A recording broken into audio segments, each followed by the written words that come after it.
Committee. It's good to have you here to discuss the President's fiscal year 2026 budget request for the Department of Interior.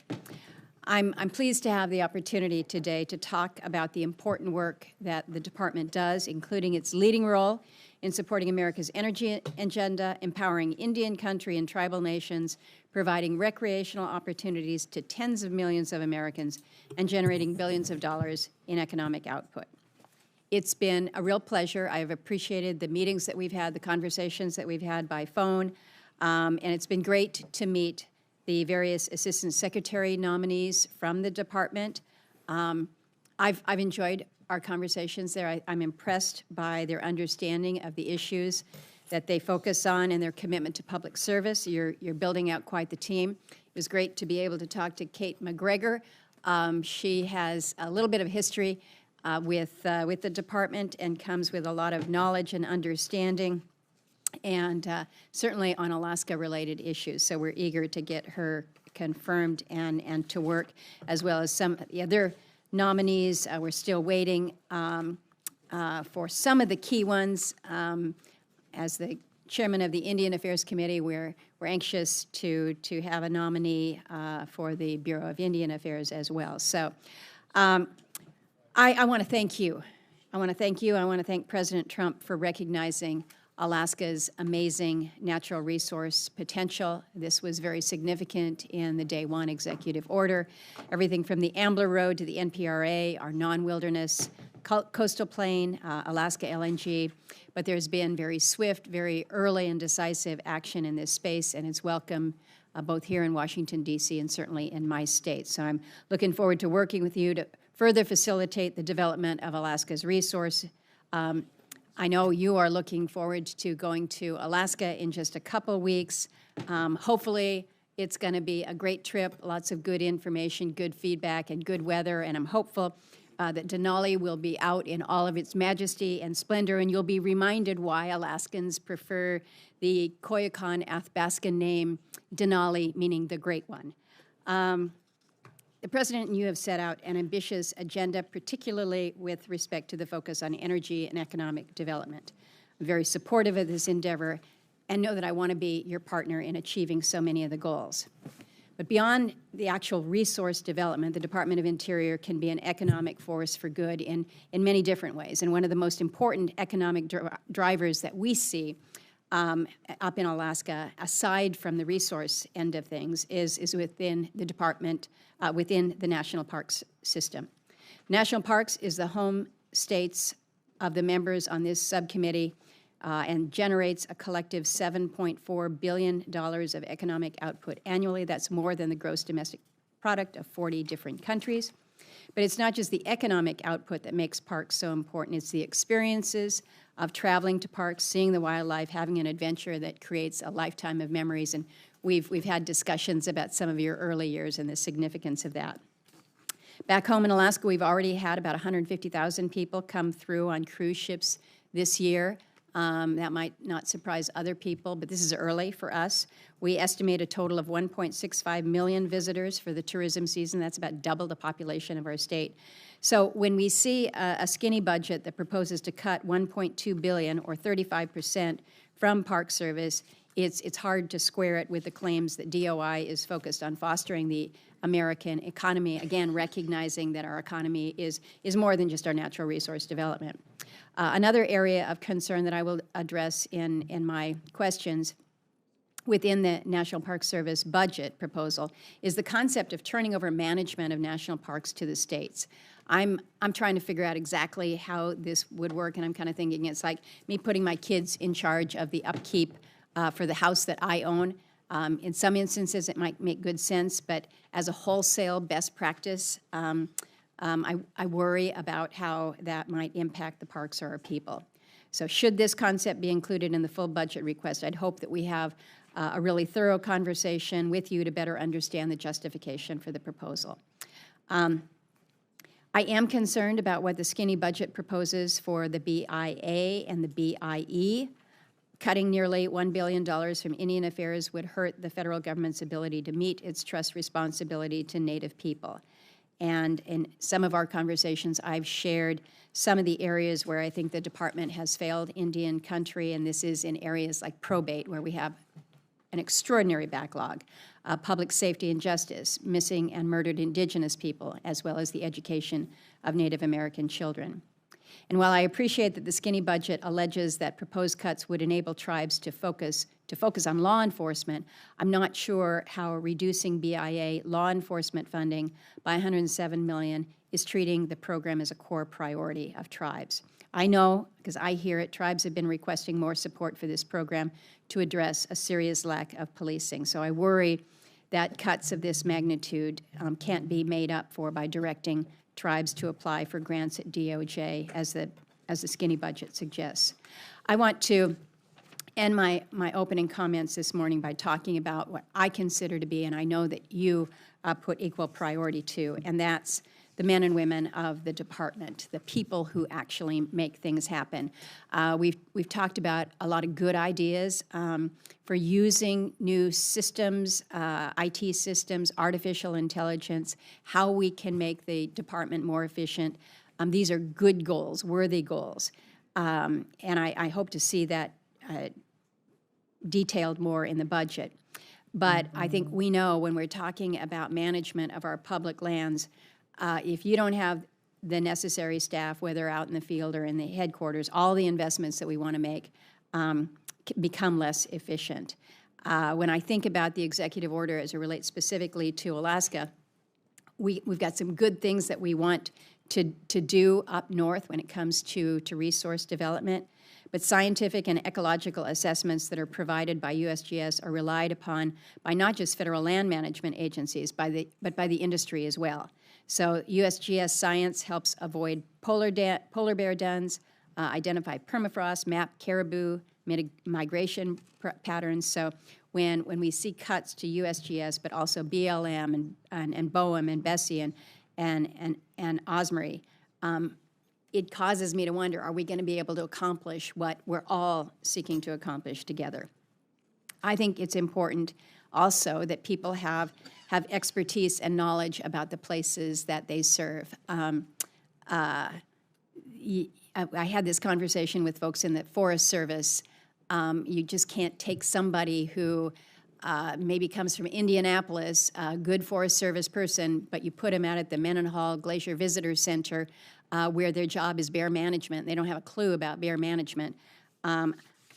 We want to make sure that we're making good and smart decisions. I know you're probably going to get a lot of questions today about staffing cuts and how that is going to impact the operations of the department, not just here in Washington, but around the country.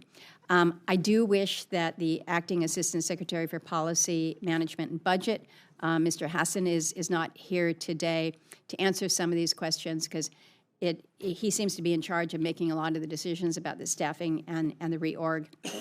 I'm hoping that he is going to be in a position to be more responsive to my staff about some of the questions that we have raised.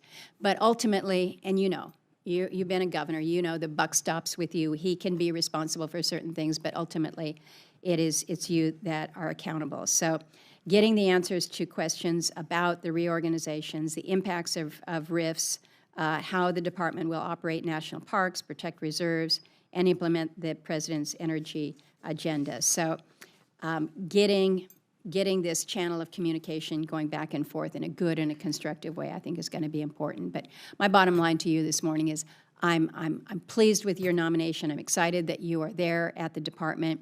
I'm really excited about the shift that we're seeing in Alaska, where the department has really gone from being a problem to being a partner in so many different areas. So looking forward to what we're going to be able to do together. With that, I'll turn to Senator Merkley. Well, thank you very much, Chair Murkowski, and welcome, Secretary Burgum. Mr. Secretary, I am just astonished, and not in a good way, by all we have seen over the last 4 months at the Interior Department. Coming into this second Trump administration, I feared that Interior would open up more lands to drilling and mining, deepening our addiction to fossil fuels, and ignoring the growing impact of climate chaos. And of course, that chaos has huge consequences for the health of our public lands. And That fear was justified.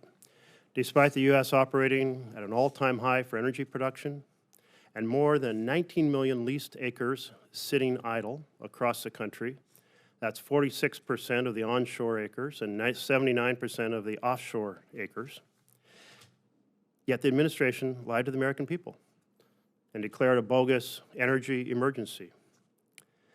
And now you're expediting fossil fuel permitting and dropping protections for vast swaths of public lands while restricting renewable energy production. You don't have an all-the-above energy policy, you have a fossils above all policy, and one that hurts our future. I also feared that a second Trump administration would undermine the Endangered Species Act in order to pave the way for industry and developers to not have to be bothered by protecting species on the brink of extinction or the health of their ecosystems. And right on time, the Department proposed a change to the Endangered Species Act declaring that habitat destruction doesn't count when it comes to harming species. But, Mr. Secretary, I never expected to see, not even for a second, an administration that would fire or push out under threat hundreds of dedicated public lands employees, including firefighters and park rangers, who keep us safe and protect our national treasures. I never expected to see an administration openly propose to offload vast numbers of national park sites onto the states, fracturing our treasured system with an eye on profit rather than preserving our collective heritage. I never expected to see an administration brazenly violate bipartisan congressional direction written into law by holding back funds for state and tribal historic preservation offices, national heritage areas, international anti-poaching groups, and volunteer trail groups. I never expect to see an administration that would callously propose to forsake our treaty and trust responsibilities to sovereign tribal nations. In your confirmation hearing, you said how proud you were, as governor, of the strong partnership you had with tribes in North Dakota.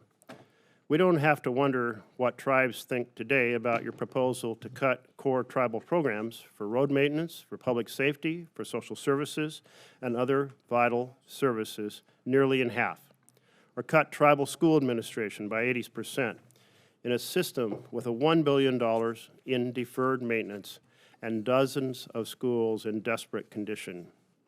A broad coalition of organizations from across Indian country serving tribal nationals and tribal citizens sent you a letter on April 11th calling these cuts absolutely unacceptable and that they, quote, undermine the sacred promises made by the United States to tribal nations.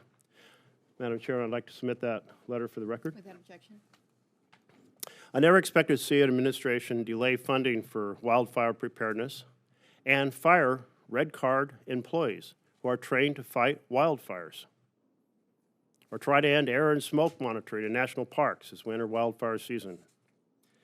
And here we are on the brink of another fire season. You have left us less prepared. Safeguarding endangered species and ecosystems, preserving public lands, supporting tribal nations, protecting against wildfires are fundamental responsibilities of the Department. For the Trump administration, however, it's clear that none of that is sacred. President Franklin Delano Roosevelt said, "There is nothing so American as our national parks. The country belongs to the people." And the environmentalist and novelist Wallace Stenger said, "National parks are the best idea we ever had."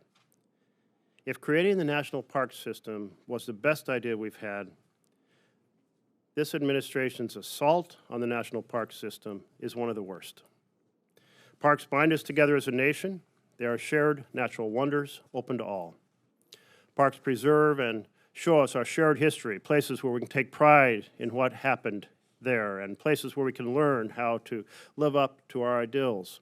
Congress created nearly every national park site by law, not just our crown jewels, but each of the park sites, including sites that aren't part of the capital N, capital P system, like the Oregon Caves system in Oregon. They all deserve recognition. Each location is special and part of our national story. But this administration wants to strip down the national park system and hand out the parts.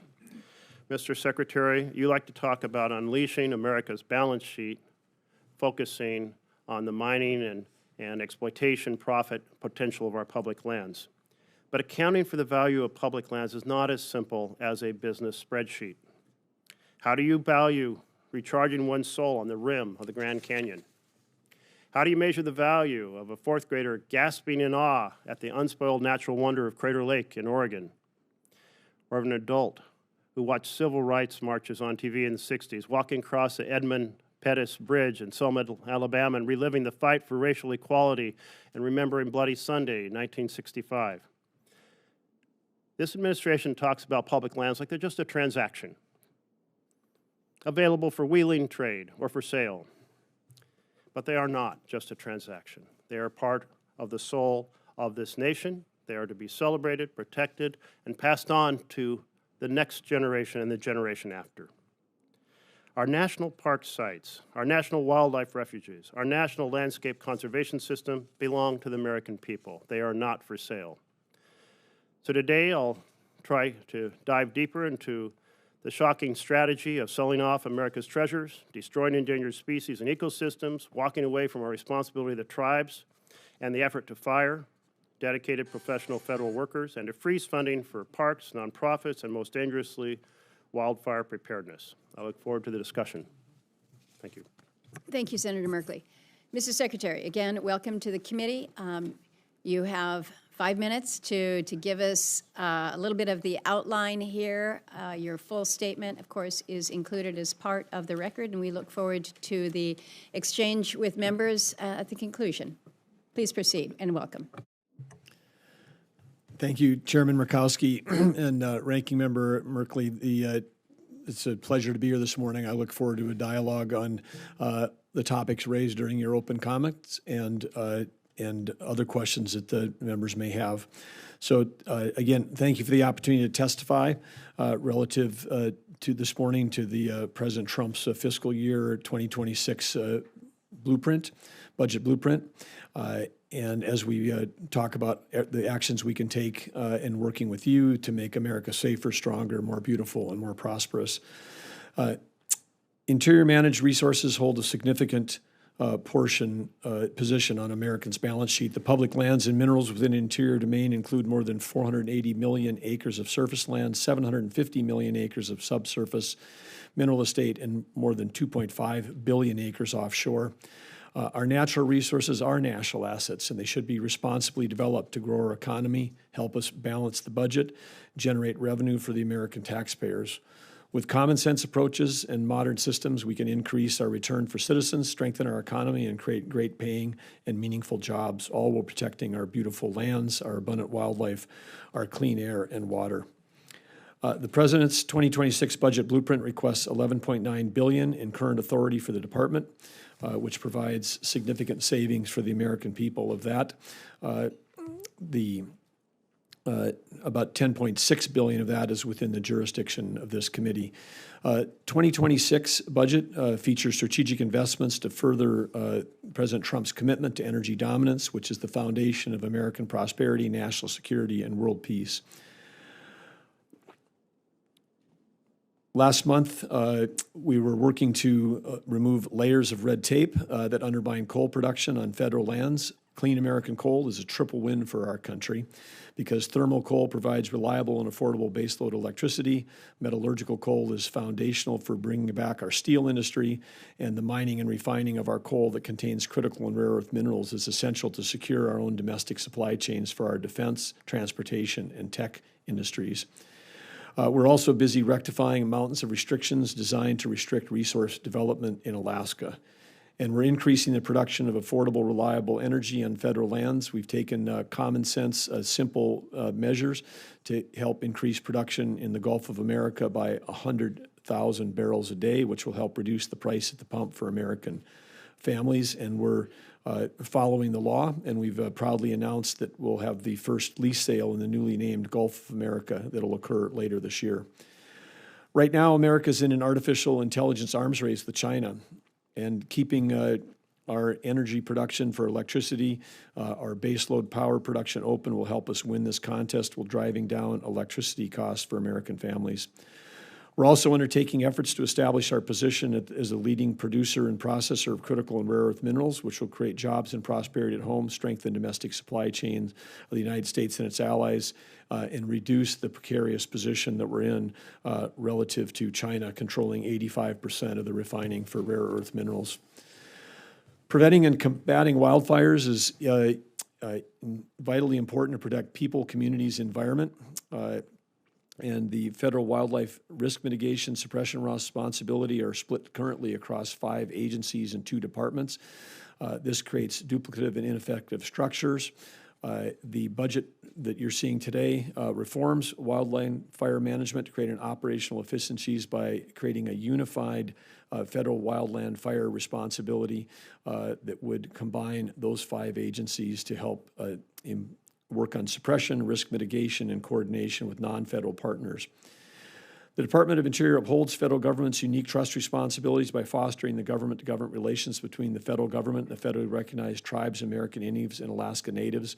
And this budget supports programs at the Bureau of Indian Affairs and Bureau of Education, sustaining the federal government's support for core programs that benefit tribal communities.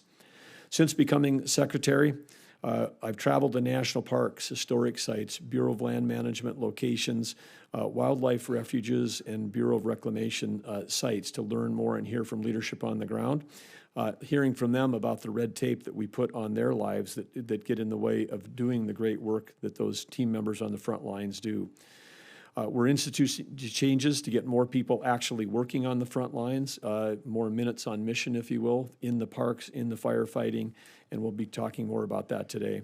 We're opening more areas to hunting and outdoor recreation. Hundreds of more locations across our wildlife and public lands will be open to help drive tourism, create jobs, and generate revenue for local communities, all while promoting responsible stewardship of our natural resources as we work with conservation, fishing, and hunting groups across the country.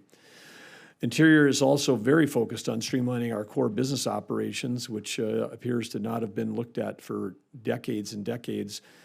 This will result in dramatically improved efficiencies and lower costs for American taxpayers. It's going to allow us to take cost out of the budget without affecting any of the operations that we all care about on the ground at the refuges and parks. This budget is about putting America first and doing what's best for the American taxpayer as Interior moves forward. These initiatives set the foundation for a renewed focus on responsible resource management and economic growth. I appreciate that this subcommittee has strongly supported the department's mission. I look forward to working closely with you to advance the President's priorities. Thank you. Thank you, Mr. Secretary. We will begin with a round of questions, 5 minutes apiece, and recognizing members in the order within which they have arrived. I want to start, Mr. Secretary, just where you left off there, which is the extension of an offer to work with members on this committee. I was reminded last week when we had Administrator Zeldin here that many of us have the bat line. We can call the administrator, we can call the secretary, and I have appreciated that engagement. But I think we also recognize that our teams need to be able to have this level of direct communication as well. And so in the effort to make sure that we are following the commitment of transparency, partnership, and responsiveness, I'd like just your commitment on behalf of your staff that we are able to set up at least quarterly meetings with your senior team, our senior approps folks here, to just go through many of the nits and recognizing that quite often we're going to need more than just that, but just this regular communication, particularly at a time when there is so much that is going on right now with a reprogramming, with restructuring, for us to better able to help you. We just need that kind of commitment. So it's worth a minute of my time at the top here to just ask for that public commitment to working with all of us here. You have that commitment, and again, for those of you that are part of the confirmation process, thank you for continuing to move leaders forward. We're excited about having Kate McGregor start on the Tuesday after Memorial Day. This will be the first of 16 Senate-nominated positions joining Interior, and as the team we got some great candidates. As we get those onboarded, we're going to make sure to be working closely with all of you. Appreciate that, and we look forward to that. I mentioned how refreshing it is to have an administration that that recognizes the extraordinary potential that we have in Alaska, viewing our resource assets as an asset rather than a liability that needs to be protected against. I've mentioned the executive order unleashing Alaska's extraordinary resource potential. You also had a corresponding secretary's order. I'm hoping that you can share with me an update on the plans to meet implementation goals of this EO and what Alaskans can expect to see in the works for this summer season.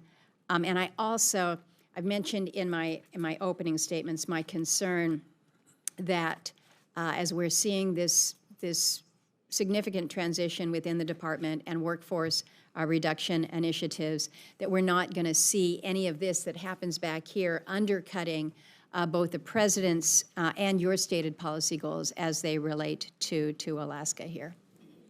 Well, I think the place I'd like to start, which would be helpful, I think, for all the members of this committee, is to understand that when I came on board, one of the first things that I wanted to understand as an executive was, how many people worked in each bureau and what roles they had and where they were located. Of course, we had a remote working in place when I entered the building after my confirmation. A building here, that headquarters that could hold as many as 3,500 people. There was nobody there. There was the appointees that had come on. There was a custodial staff. And I said, kind of, where is everybody? Well, we got a back to work order that's, coming up. The back to work order occurred later in February, and then we started to have some people trickle into the building. We still have a building that maybe is 1/3 full. I said, well, I thought I'll just go to the systems and find out. Turns out there was no way for me to even send an email to the 65,000 team members across all the bureaus. There wasn't a way to find out how many people worked in each of these bureau agencies. The IT systems are so incredibly outdated. And so then I said, well, let's just start with parks, because that's obviously important to everybody. How many people work in the parks, and how many are permanent, how many are permanent temporary, and how many are summer help? Just trying to find that out was difficult. And then we got a number, about 26,500 people work in the park system. And my next question was, well, how many of them actually physically work in a park? And that answer took almost 8 weeks, because we had to have a group of people pull from all these heterogeneous systems information, because we had a home address where maybe their payroll check is being sent. We didn't, in many cases, even have duty stations for where the people reported to. And then when the number came back, the first number came back was, because I know everyone's just like hair on fire, like, oh, if we cut anybody, we're not going to be able to keep the parks open. The first number got slightly less than 50% of the permanent employees actually work in a park. They're working at a regional headquarters. They're working in some other location. They're working here in headquarters.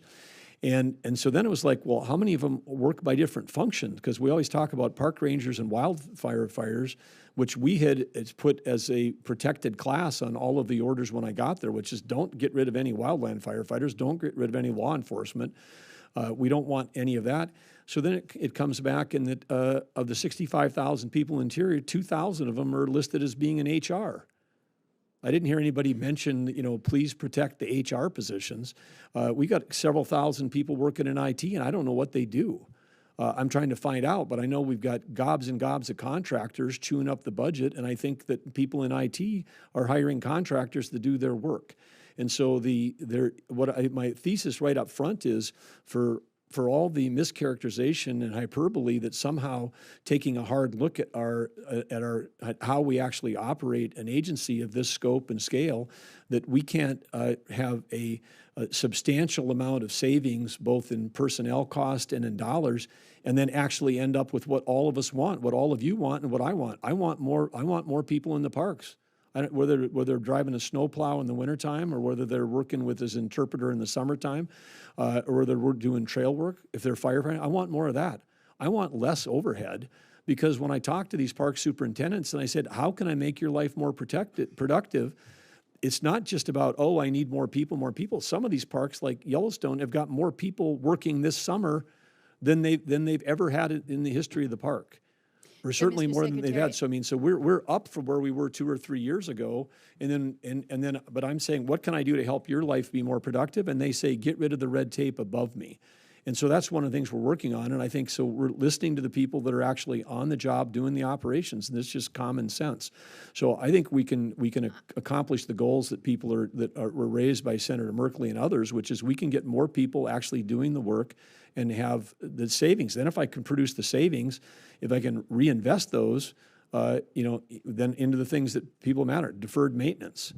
So I let you go 2 minutes over my time, and I don't want to set that as the standard for the rest of my colleagues, because I understand we have a vote here, I think at 11:30, and I want folks to be able to have multiple rounds. I do think it was kind of important to just lay set the table here for what we're seeing. So I appreciate that. I'm now going to turn to Senator Merkley.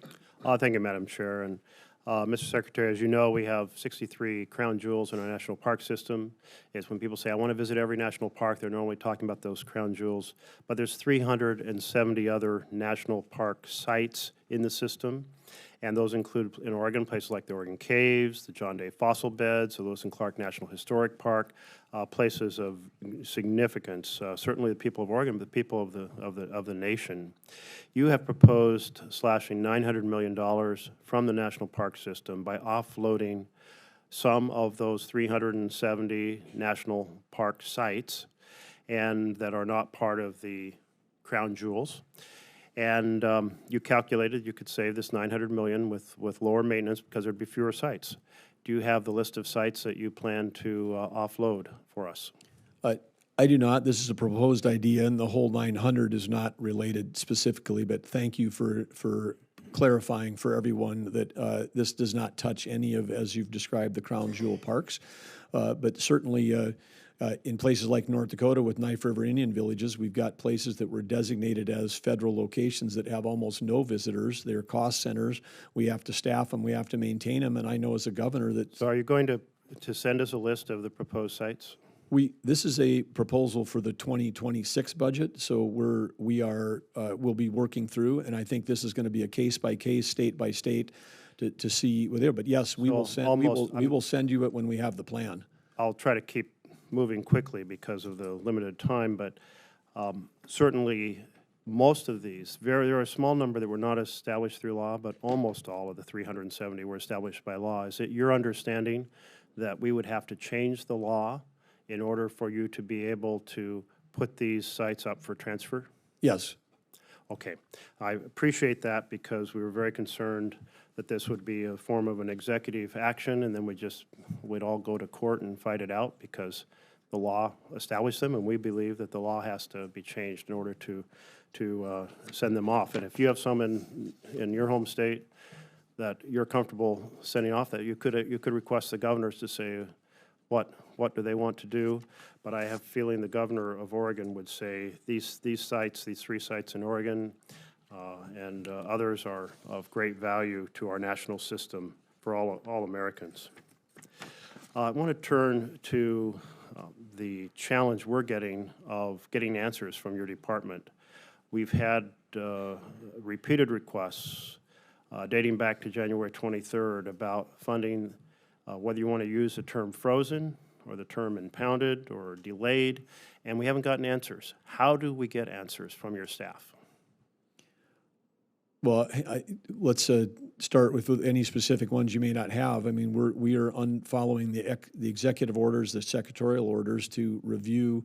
There was an enormous amount of money that went out the door between November 6th and January 20th. I think everyone would say that it would be responsible for us to make sure that those were going to the recipients that it was intended. Well, just getting any kind of an answer would at least have us know that your team is actually paying attention to our requests for information. Can I call you when we can't get information? Yeah, absolutely. Thank you. Our international partners are fighting poaching and trafficking of elephants and rhinos, haven't been able to access their legally obligated funds since January 20th. Are these funds blocked? Are they delayed? Are they frozen? That's an example. You may not have the answer, but it's affecting studies that have been in motion, that many Americans passionately support our effort to be part of the international effort for these amazing animals. And was there, I'm sorry, the question was? Yes, the question is, if you do know the answer, you can tell me now, but otherwise, can you commit to getting us an answer? Yeah, we can commit to getting you an answer. Thank you. The law requires that we get a list for the Great American Outdoors Act and the Land and Water Conservation Fund projects by April 29th. Obviously, we're past that. We have not gotten that list. Can you assure us we'll get it shortly? Yes, we'll be working on that. Working on it, like, can we get it within the next couple weeks? We've got lots of irons in the fire in terms of right now as we're trying to build up staff, but yes, we'll be working on it. Well, let me just note that the number of days left in fiscal year 25 are evaporating. So less and less time to actually have the funding that was passed by law transmitted in an effective way. We hope that when we see those lists, that the funds will get out by the end of the fiscal year and that they will be fairly distributed across the country. What many are concerned about is we will see funding from the Great American Outdoors Act turn into a political tool. Can you commit that that will not happen? We will follow the law related to the Great American Outdoor Act. Well, it is not an answer because the law gives you some flexibility. I'm asking that this not become a fund to reward blue or red house districts in a discriminatory fashion. I'm smiling because that practice was so widely used by the prior administration. It's one of the things we're reviewing, but certainly we will be trying to allocate the dollars based on the merit and based on following the law within. Actually, I think your statement is very inaccurate about the previous administration, but we'll leave it to others to determine that situation. Because my time's evaporated, we'll turn to our next person.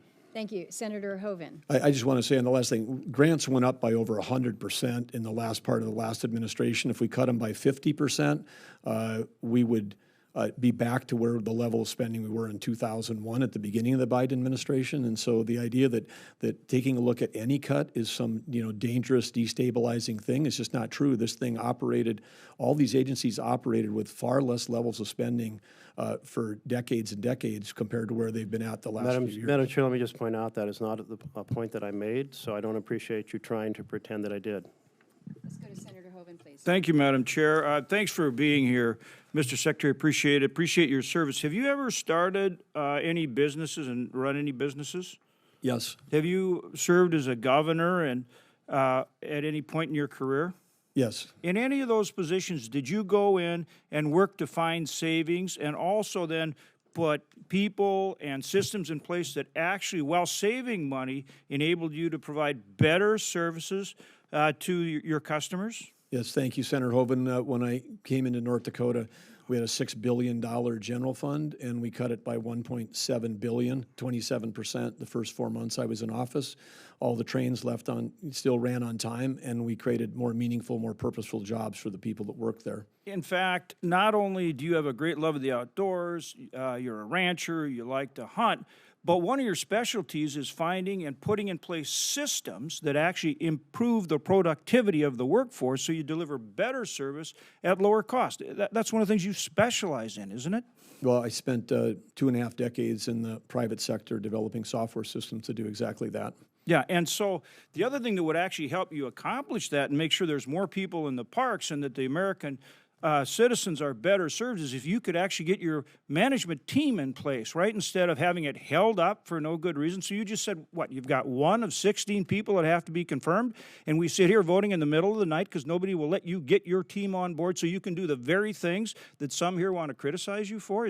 Would you say that's accurate? Yes, we have the first one starting next week.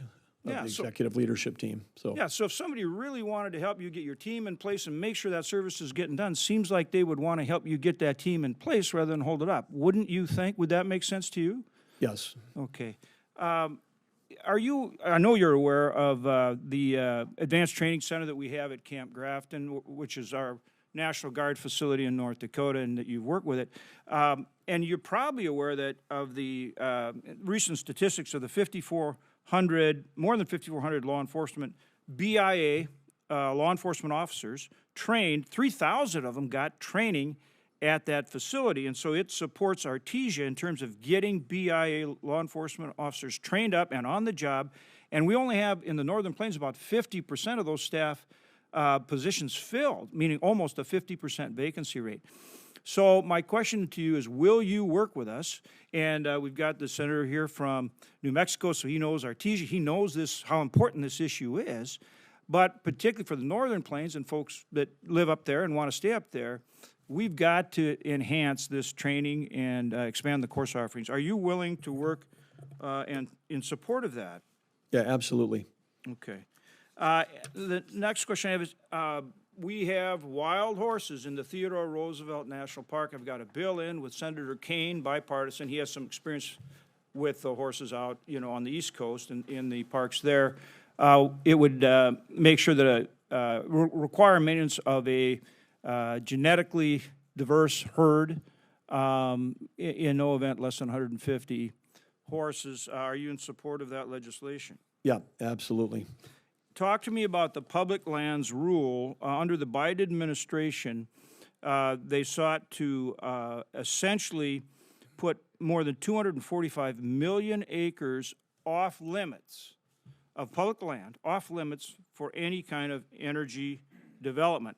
For example, just an example, our state, that's 45% of the federal oil and gas acreage, and that's 99% of the federal coal acreage. That's just our state, okay? So talk to me about the importance of addressing that rule, overhauling that rule, and making sure that we have access on behalf of, you talk, and you can talk about the balance sheet here a little bit if you want in terms of our federal assets for energy production on behalf of this country and one of your key roles in terms of energy development. Well, yes, Senator Hoeven, striking hundreds of millions of acres off of the America's balance sheet was basically like stealing from our children and our children's children, because all of those represent the opportunity to sustainably develop, whether it's grazing, whether it's forestry, whether it's critical minerals, which are essential for national security, whether it's just energy development to help win the AI arms race with China.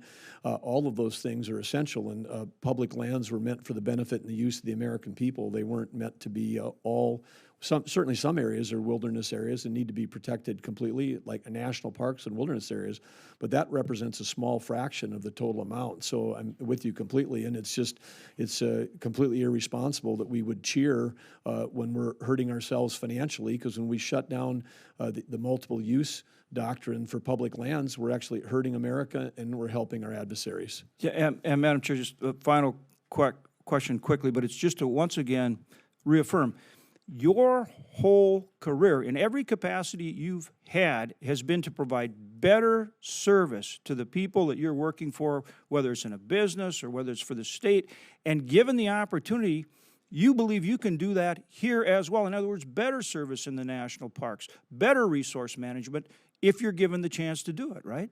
Yeah, I've never entered an organization that has this much redundant overhead and outdated systems. Never seen anything like it. It's worse than when I walked in North Dakota 9 years ago. And the opportunities for creating better, more meaningful jobs for our dedicated team members and to deliver better service is enormous. And I've known you for over 30 years, and you've done it in every role, and I would just encourage people to work with you, and they will be very pleased, I believe, with the outcome. Thank you, sir. Thank you, Senator Hoeven. Senator Murray. Thank you very much, Chairman Murkowski.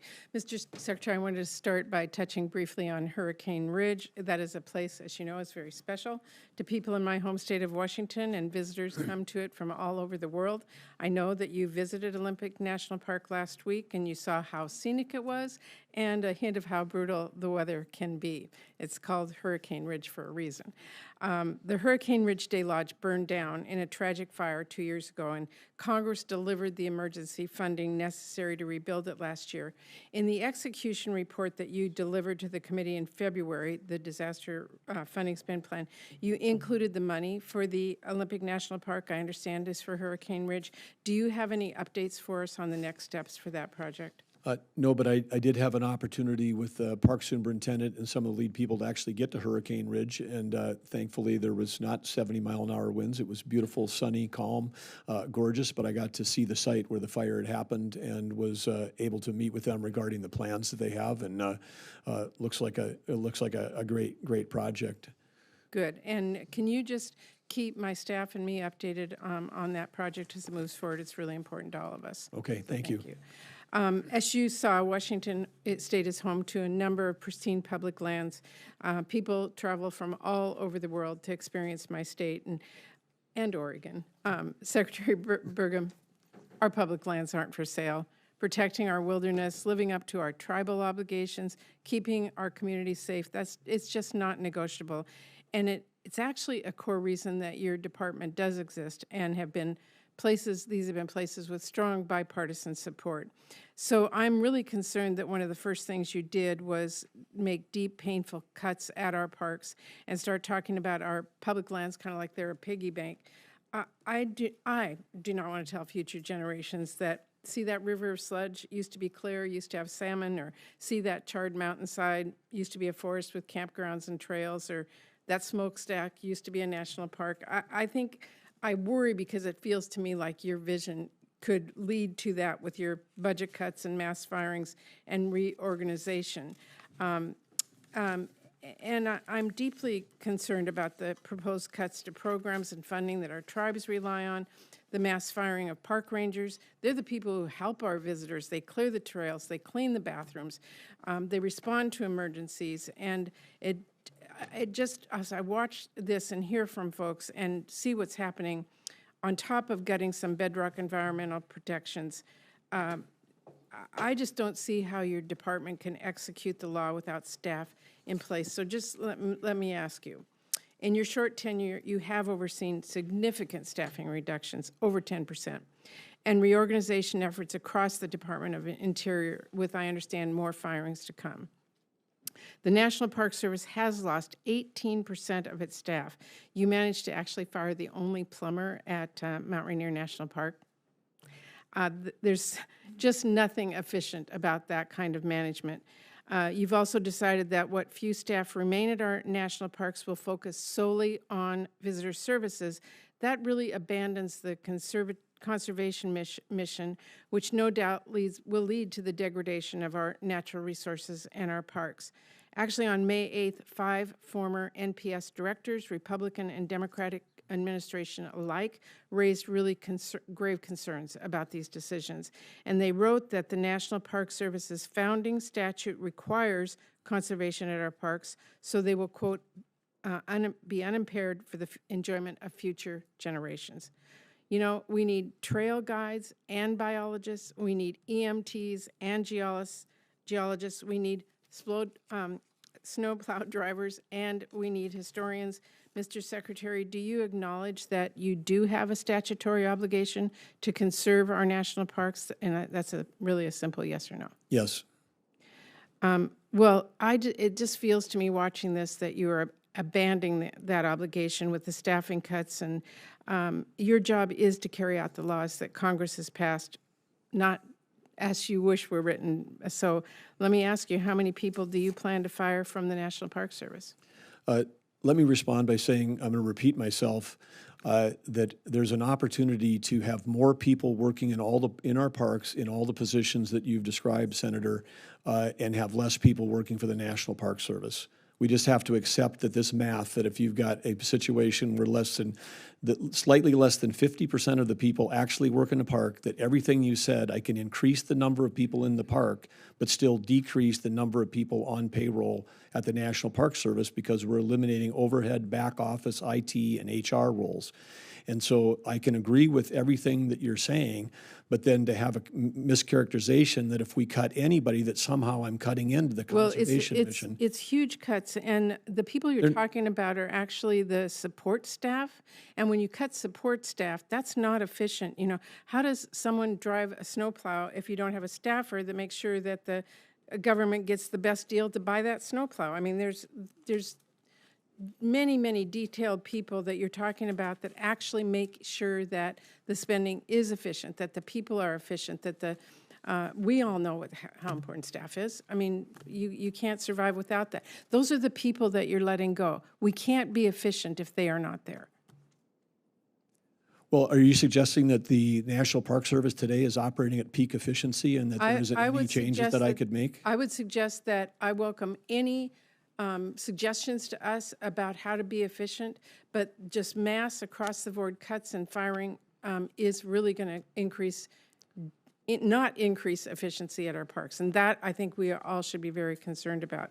But if the goal is for us to have more people working in the parks, you're comfortable if I can get to a spot where we have more people working in the parks? You show me what employees you are leaving behind that don't support someone that makes sure that they have the equipment that they need, that is up to date, it's running, those kinds of things. You can't just cut those people and expect people to be out in the national parks without somebody who's making sure that their equipment is safe, that their hours are maintained, all the things that it takes to run a place. Our national parks are huge. They take a lot of people to run. A state is huge. I've run in DOT. I understand the role of support personnel across Fish and Wildlife, Parks and Rec, DOT. All of these aspects of a national park are part of running a state. And I'm confident that with our team that we can achieve your objectives and still have a reduction. One thing I am really concerned about, and everybody should be, is our national wildland firefighting efforts. And countless staff who provide the necessary support there. For example, firefighters put their lives at risk. Without support they need in many different roles, it just gets more dangerous. So those are the kinds of people that I am extremely concerned about, that without thought or really smart moves, that we're going to be putting our parks at risk. Well, agree on the wildland firefighters. That's why Secretary Rollins and I yesterday held a joint event reaffirming our commitment to work together between the Forest Service and Interior, and our commitment to have full staffing for wildland firefighters this summer. And we're close to approaching that goal. And so we're fully committed. And okay, I appreciate it. Just one really quick question regarding our tribes. You have a role in fulfilling the federal government's trust and treaty responsibilities to our tribes. I see numerous cuts across the budget that defends tribal police, putting together the Bureau of Indian Affairs. I just wanted to ask you, how many tribes have you personally consulted with on your budget request? I've been meeting with tribes every week since I've been here. I've got a deep understanding of our challenges and shortage in law enforcement. There's 574 tribes. Which ones have you met with? Have you consulted or met with? I can happy to provide you a list, but I just recently had the Interior Secretary Tribal Advisory Committee. We had 24 representatives from tribes from across the country actually meeting in my office just a couple of weeks ago. Law enforcement was a key part of that. We had an opportunity to meet with the family of Emily Pike. I brought Kash Patel over. Of course, it's not just the BIA, it's also the FBI. When these cases get escalated, we have over 6,000. I would just remind all of us that Kash Patel is cutting $500 million from his budget on this. And he's providing 60 people to Indian country right now to help with the 6,000 unsolved cases on the missing and murdered Indigenous women, which is a priority for us. All of us. And I just want to say that my tribes in Washington State are deeply concerned. They're telling us that these layoffs will eliminate natural resource management, basic social services, and they are horrified. So I hope that in your list that you will provide me that I see some of their names. Thank you. Thank you, Senator Murray. We'll turn to Senator Rounds. And, Mr. Secretary, just so you know, our votes have started, so you're going to see us popping in and out here. Don't take that as Chairman. lack of interest. Yes. Thank you. Thank you, Secretary Burgum. I want to follow up a little bit on the Native American tribes as well. And I just, first of all, I've appreciated the working relationship that you've had with the tribes in the North and South Dakota region. And one area in particular that they have expressed concern, and you've heard about it before, and that is that most Great Plains tribal law enforcement agencies are understaffed, and with as few as 2 officers responsible for patrolling millions of acres during a single shift. They've come up with a recommendation. They'd like to be able to hire more law enforcement officers, but part of the challenge is that in order to get them set up, they've literally got to travel to New Mexico to get trained. And tribal law enforcement leaders often point to that as being one reason why there's a shortage, because most of these young people coming into that profession don't want to go that far away for 6 months at a time. So one of the suggestions is could we also put in or work with they have the option of doing work with local law enforcement as well and being trained, such as the South Dakota Law Enforcement Training Center and so forth. But we'd like to have more room for them, perhaps locally. And they may have talked to you about this already, but would you consider working with them in a cooperative effort to perhaps find a way to fund some additional spots in the Northern Great Plains for those law enforcement officers so they wouldn't have to travel for 6 months down to New Mexico? Yeah, this is an idea I know that you and Senator Hoeven and others have worked on. We've had great collaboration on advanced training at the Camp Grafton in North Dakota. Adding basic training there, I think, would be helpful for recruiting for Northern Plains tribes and would be fully supportive of that. And I think it would save some money as well, just in terms of travel costs. Let me also just suggest the relationship with our tribal leaders is critical, and they really appreciate the consultation that, and sometimes it's lacking. And we'd like to rebuild that again. Over the last several years, some Great Plains tribes have experienced violent crime rates of up to 5 times higher than the national average. Tribal leaders have indicated that despite their efforts, these rates remain alarmingly high. Several have proposed establishing a cross-jurisdictional commission to directly address violent crime. This proposed body could include relevant officials from the Department of the Interior and the Department of Justice. So not just such as you and another secretary, but to have a built-in program where your folks could meet with their folks on a regular basis. As the tribal nations continue to deal with threats of public safety, would you consider working with the tribal leaders on this initiative? Yeah, absolutely. I think it would really add a lot, and I think we'd get a lot of stuff done in a short period of time with that type of a joint commission type approach. Thank you. And then finally, I want to hit an item with regard to minor fence line disputes. We just went through this with the Department of Agriculture and the Forest Service. So the Department of the Interior land management agencies oversee hundreds of millions of acres of land throughout the United States. Laws such as the Federal Land Policy and Management Act authorize a multiple-use approach for public lands, allowing producers to utilize federal grazing leases.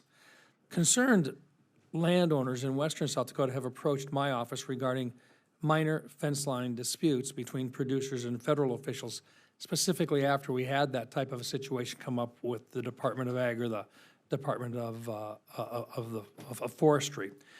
My understanding is that such disagreements are relatively common in areas with a high concentration of federal land. And just curious, do agencies within the Department of the Interior follow a standard mediation process for resolving these issues, or is this something that we need to look at?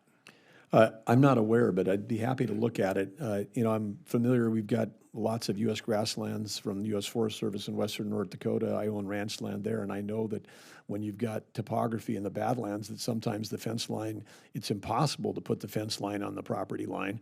And so, having these be mediated locally versus escalating into legal action would just be common sense. And I think that's the approach we'd like to take.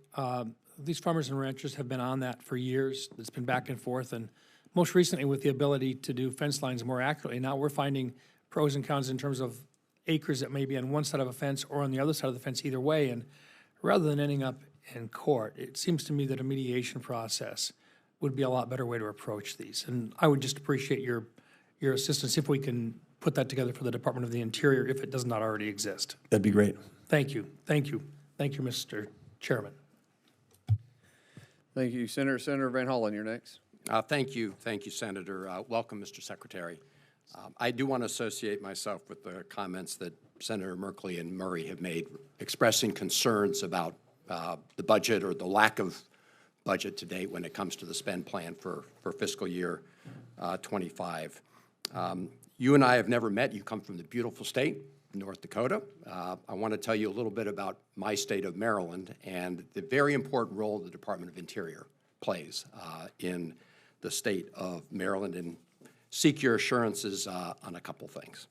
So one of the world's natural treasures and one of our country's national treasures is the Chesapeake Bay. And we need to make sure we preserve the bay and maintain a healthy bay, not just because it's a natural wonder, but because big parts of the Maryland economy depend on a healthy bay. We have the watermen who make their livelihood off the bounty of the bay. We have a tourism industry that depends on a healthy bay, sports water, the sports fishermen, as well as the boating industry, and a whole economic ecosystem around a healthy bay. And so the challenge, of course, is how to make it, how to protect it, right? Because the Bay watershed encompasses 6 states and the District of Columbia. You can put something in a stream in parts of New York State, and they end up in the Chesapeake Bay.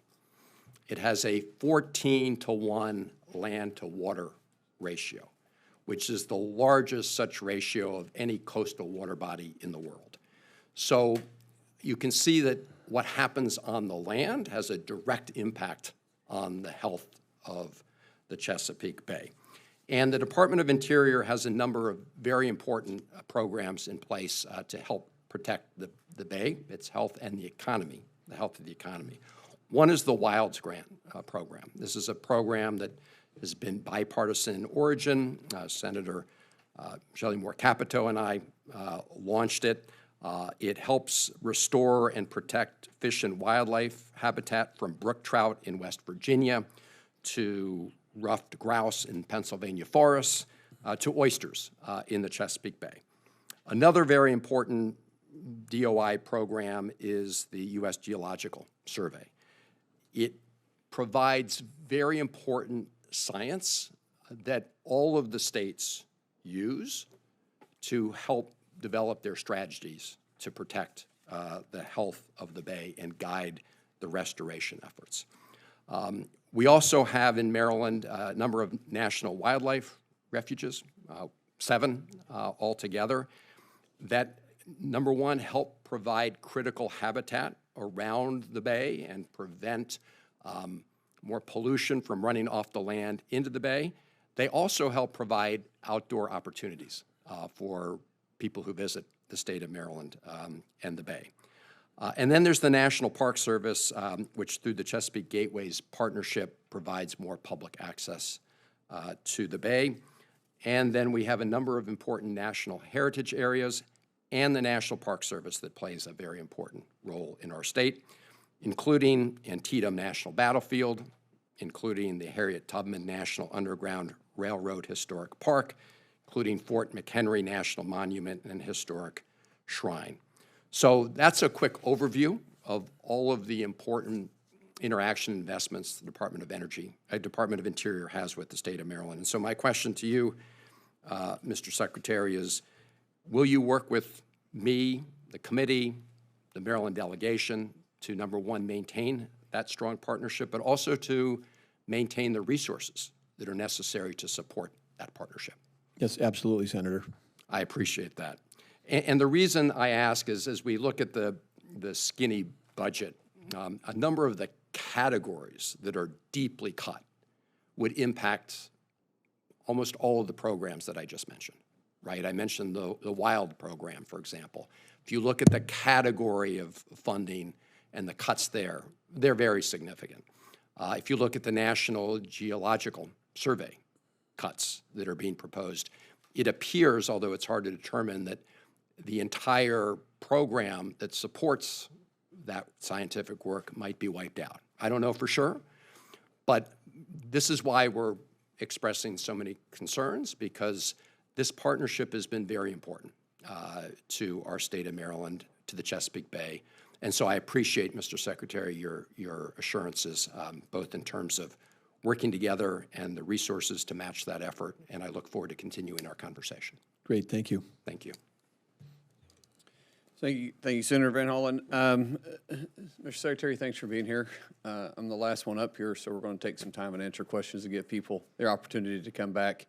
I wanted to point out, has the duties for the Interior increased by 50% over the last 4 years? They have not. If I'm not mistaken here, your budget from 2021 to 2024 grew by almost 50%. That is correct. So there's probably a lot of room to make changes, right? Yes, and I think there's ways to make changes where we don't touch programs, but we actually just focus on reducing overhead, because the overhead burden across the department and the Bureau is staggering. Let's talk a little bit more about that. What's your envision of seeing Interior? I mean, because we have a wealth of resources right in front of us, underneath our feet.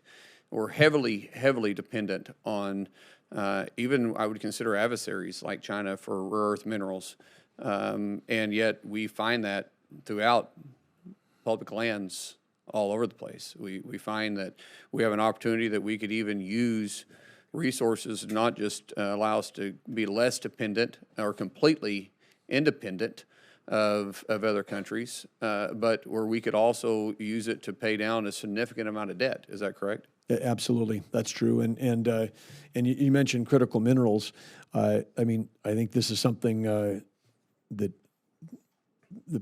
may have not broken through to the public because there's been a lot going on the last month, but on April 4th, China put on export controls relative to critical minerals.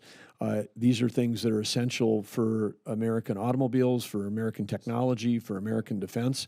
And we have literally, because they control 85% of the refining and we do not have strategic minerals reserves like we have a strategic petroleum reserve, we were literally within 1 month in this country facing the possibility that we were going to run out of minerals, which could have led to shutdowns of factory in the U.S. And I think the general public does not realize the precarious situation we're in. So part of the task that we have is to make sure that we are, for national security purposes and for economic purposes, that we're not put in that position of vulnerability. And it's one of the things that we're working on across the whole of government.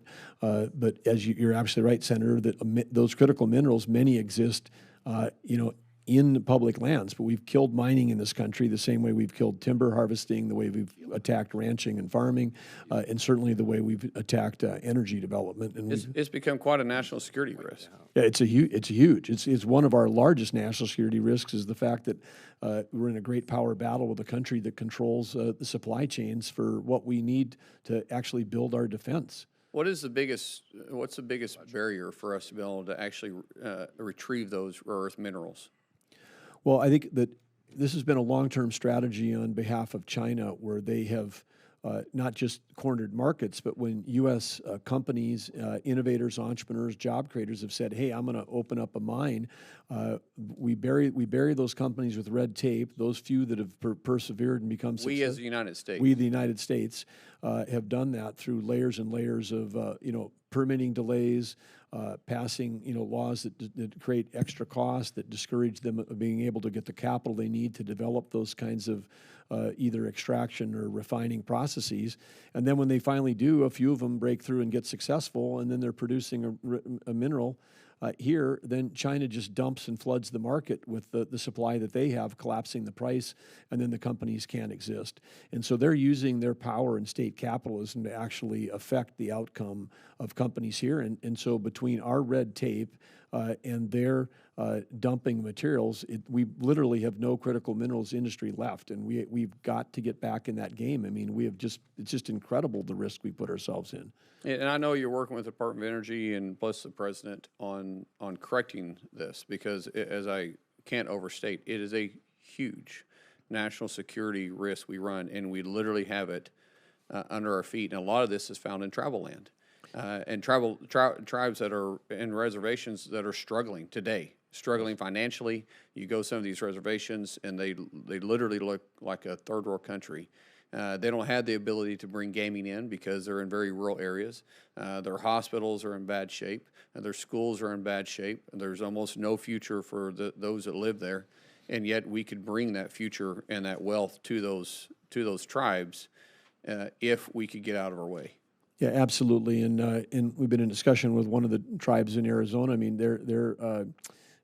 they've got tremendous uranium deposits, and here we are. I mean, we're even though the war in Ukraine has been going on, we're importing enriched uranium from Russia to run our 93 remaining nuclear plants. I mean, some of these things are just absurd that we've created dependencies around the world on the adversaries that we're actually in, if not in power battles with or trade battles. We're in proxy wars with them, and it's just insane that we would be dependent on them for our, in this case, almost 20% of our electricity in this country. All right.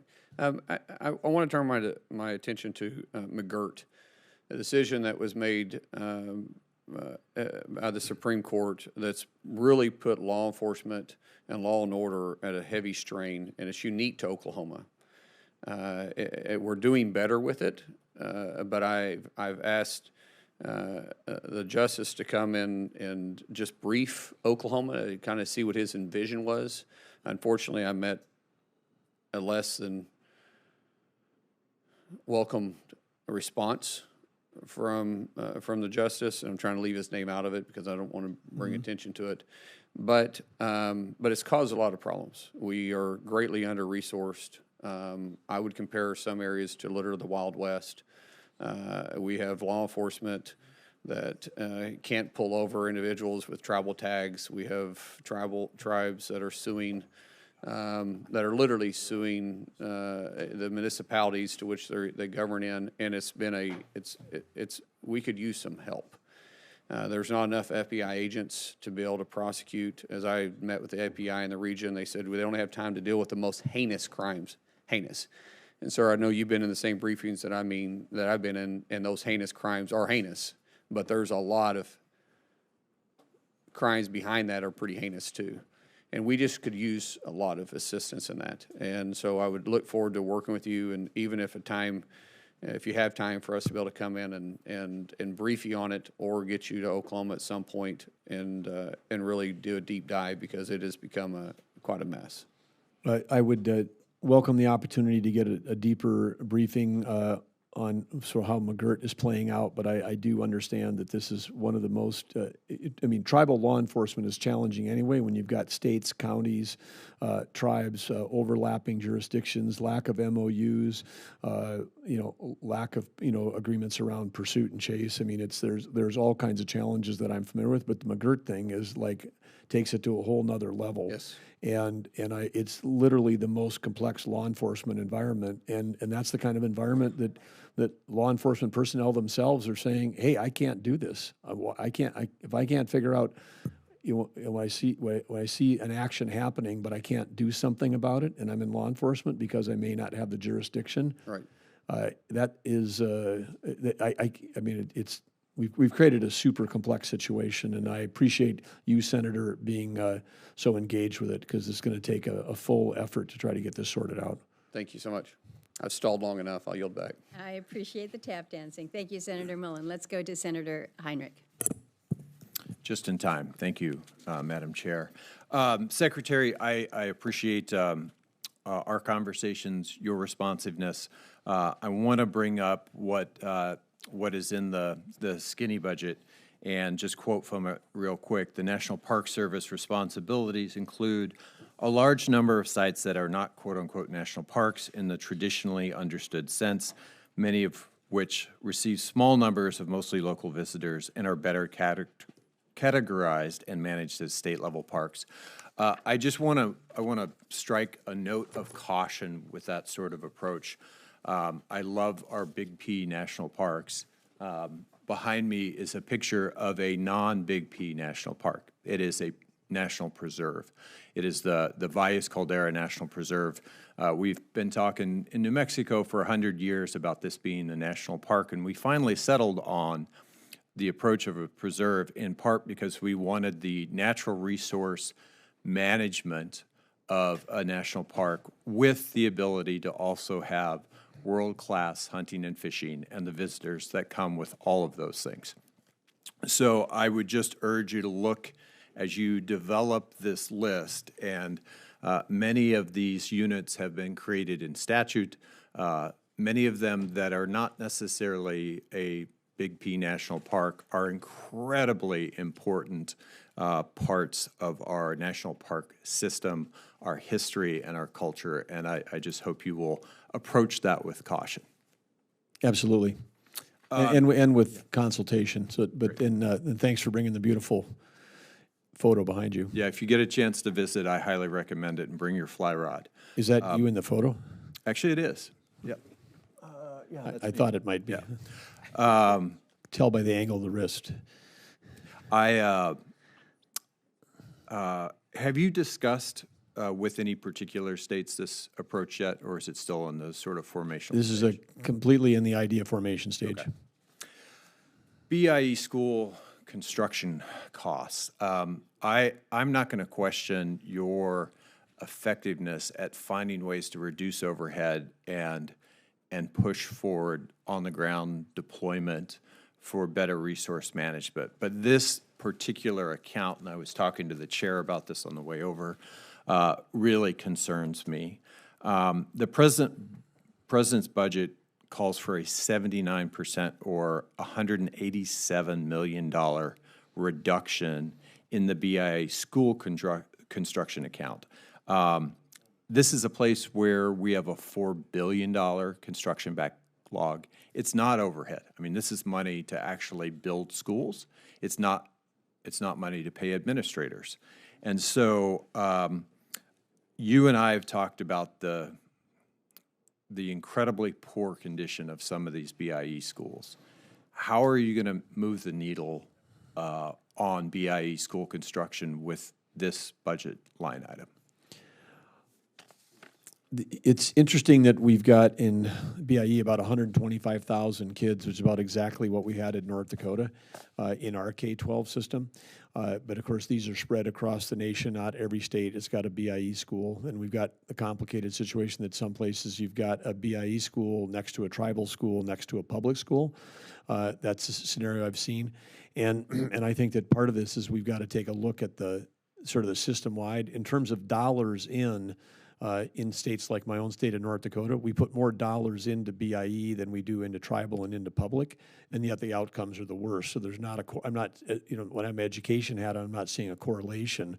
I think the school construction and deferred maintenance, I mean, that's an issue across parks, across refuges. I mean, it's across all of government, federal government. We got a deferred maintenance issue. So the construction thing I just set aside, but I think, where I would start my focus on BIE is, how do we improve outcomes for those kids? And then are there opportunities for us from a school construction standpoint to look for any opportunities with tribes or with public schools to not, if we fix the problems, but can we do it? I mean, I know there's a case in our state where they're less than a mile apart.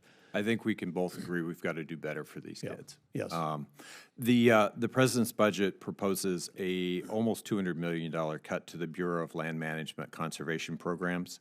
In your confirmation hearing, you told me that you would not make any wholesale changes to monument designations in New Mexico without first meeting with local elected leaders and citizen groups in the state. Do I still have your commitment on that? Yeah, absolutely. Great.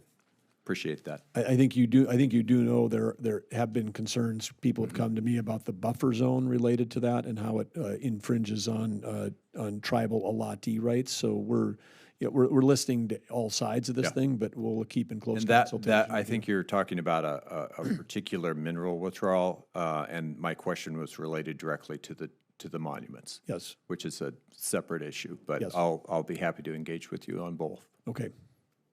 Thank you, Senator Henrik. Senator Baldwin. Thank you, Madam Chair. Secretary Burgum, I am proud to represent a state with two national scenic trails, the North Country and the Ice Age. And I've been hearing from Wisconsinites about some of the workforce cuts and frozen funds under this administration. They've really left the trails critically understaffed and underfunded. And so I would like to ask for you to provide an update on the current funding for maintenance and staffing, particularly for the Ice Age Trail in Wisconsin. I don't know if you're prepared to do that today. If not, I would ask that you do that within the next couple of days. No, I'm not prepared to do it right now, but happy to have my team take a look at the trail. Okay. And the staffing and the maintenance funds. We've had a lot of discussion. My colleagues have asked a lot of questions about the way in which some of the staffing cuts have been handled, even before your confirmation, and the frozen funds. I know this is a hearing to look at the 2026 fiscal year, but I do want to call your attention to some of the impacts that we're seeing. Under your leadership at the Department of Interior, staff have been fired and funds, in some cases, have been clawed back that were supporting research into foundational science for freshwater ecosystem health and fisheries, wildlife disease prevention, and agriculture and economic sustainability. While the president asserts that his administration, he distanced himself from Project 2025, as you are well familiar. Nonetheless, it's following through with the playbook's vision by attempting to abolish the Biological Resources Division of the United States Geological Survey. So can you share with me the mission of the Biological Resources Division? Well, I think I'll just talk in general about the evolution of USGS over time, because this was... Well, I'm particularly interested in this division. Yes, well, this division was one that was not part of the original scope of USGS. It was added, and the look that we're taking on this thing is because one of the original scopes was actually mapping, and it seems that there's a number of things that, as you referred to, in biological that might be better suited to be in U.S. Fish and Wildlife versus in USGS. Okay, well, I want to share some of the concerns I've been hearing regularly about the biological services funding and staffing cuts. Roughly 100 people are or were employed in Madison and 80 more at a location in La Crosse, Wisconsin, until they began to be fired in March. In La Crosse, these scientists have dedicated their professional lives to studying and tracking invasive carp, which decimate ecosystems and commercial fishing operations. They've been focused on restoring habitats along the Mississippi River, which improves surface water quality for farms and navigation for the shipping industry. They're studying PFAS to understand the impacts of those chemicals on wildlife. In the USGS National Wildlife Health Center in Madison, it is, by the way, the only center dedicated to wildlife disease detection, control, and prevention in the United States. And in Madison, they've been making progress on monitoring the avian flu pandemic through their work at the Wildlife Health Center. So I would like your commitment to reverse the budget's intent to abolish the Biological Resources and Division, and instead we need to really invest in our nation's ability to respond to threats to our natural resources and wildlife health by funding these centers and their staffs in Wisconsin. Can I have your commitment on that? I will not provide that commitment right now. I mean, obviously, these are important priorities. We have important priorities everywhere, but of course, one of the things that we're also think is an important priority is we, as a nation, when we have a $1 trillion interest cost, and we spent last year $2,000 billion more than we brought in. I think that every department in this administration feels the responsibility to try to find a way that, even though the work is important, how do we prioritize to spend less money to help bring our overall budget in balance? I think you would find the economic impacts of funding these missions are enormous. On the invasive carp, for example, were they to ever get into the Great Lakes system, the ecological damage is almost unimaginable. I want to, actually, I notice I've run out of time. I do have some questions that I'll submit for the record relating to the rights protection implementation line in the Interior and Environment Appropriation bills that helps fulfill the federal treaty, trust, and contract obligations to tribes. And I do have some specific questions that I will submit for the record. I hope you'll get back to me quickly. Thank you, Senator. Thank you, Senator Baldwin. Senator Ossoff. Thank you, Madam Chair. Mr. Secretary, welcome. How are you? I'm great. Mr. Secretary, you familiar with the Okefenokee National Wildlife Refuge in Georgia? I'm not familiar, no. I'd love to get you down to visit. Can you do that? I would love to get to Georgia. We would love to welcome you to visit the Okefenokee. It is one of our state's great treasures, one of the most beautiful biodiverse wildlife refuges in North America, the largest blackwater swamp of its kind in North America. There is an effort with bipartisan support that the previous administration supported to secure UNESCO World Heritage Site designation for the Okefenokee. This has strong bipartisan support among local officials, state officials in Georgia, former Governor Sonny Perdue, Lieutenant Governor Burt Jones among them. Will you continue to support our efforts to secure UNESCO World Heritage Site designation for the Okefenokee, which is now in your purview as part of a National Wildlife Refuge System? Well, I'm certainly interested in learning more about it. I know that that's a lengthy process and is of achieving that. So I would love to understand all the implications of supporting it, if there's budget implications for Interior. So, but I'm certainly happy to take a look at it. Well, we need your support. We need to get you down there as well to spend some time at the refuge. I know there's been some public discussion about sale of public lands. Can you give an unequivocal guarantee that you will not pursue any sale of any part of the Okefenokee National Wildlife Refuge? Yes. Thank you so much for that. Mr. Secretary, I wrote you a letter on April 10th about an apparent effort by DOGE to close the U.S. Geological Survey office in Norcross, Georgia. This is the Water Science Center in Norcross. Plays a critical role in ensuring water quality for folks in Metro Atlanta. Did you receive that letter? I'm certain that our team did. I have not received a response. It's been about 6 weeks. Any reason for that? No specific reason other than how incredibly short-staffed we are as we're trying to ramp up. Can you get back more promptly in the future? As we just said earlier, when we have 0 of our 16 Senate confirmed leaders on board. First one is coming on the Tuesday after Memorial Day, and so as we get leadership team in place, I'm sure our operations will speed up. We need timely responses to those kinds of inquiries, Mr. Secretary. I mean, the staff at this office test water quality to ensure that Georgians don't drink contaminated water. Senator Warnock and I have asked you not to close this office. No justification for such closure was offered. There's significant public concern in Georgia about the potential impact on water quality.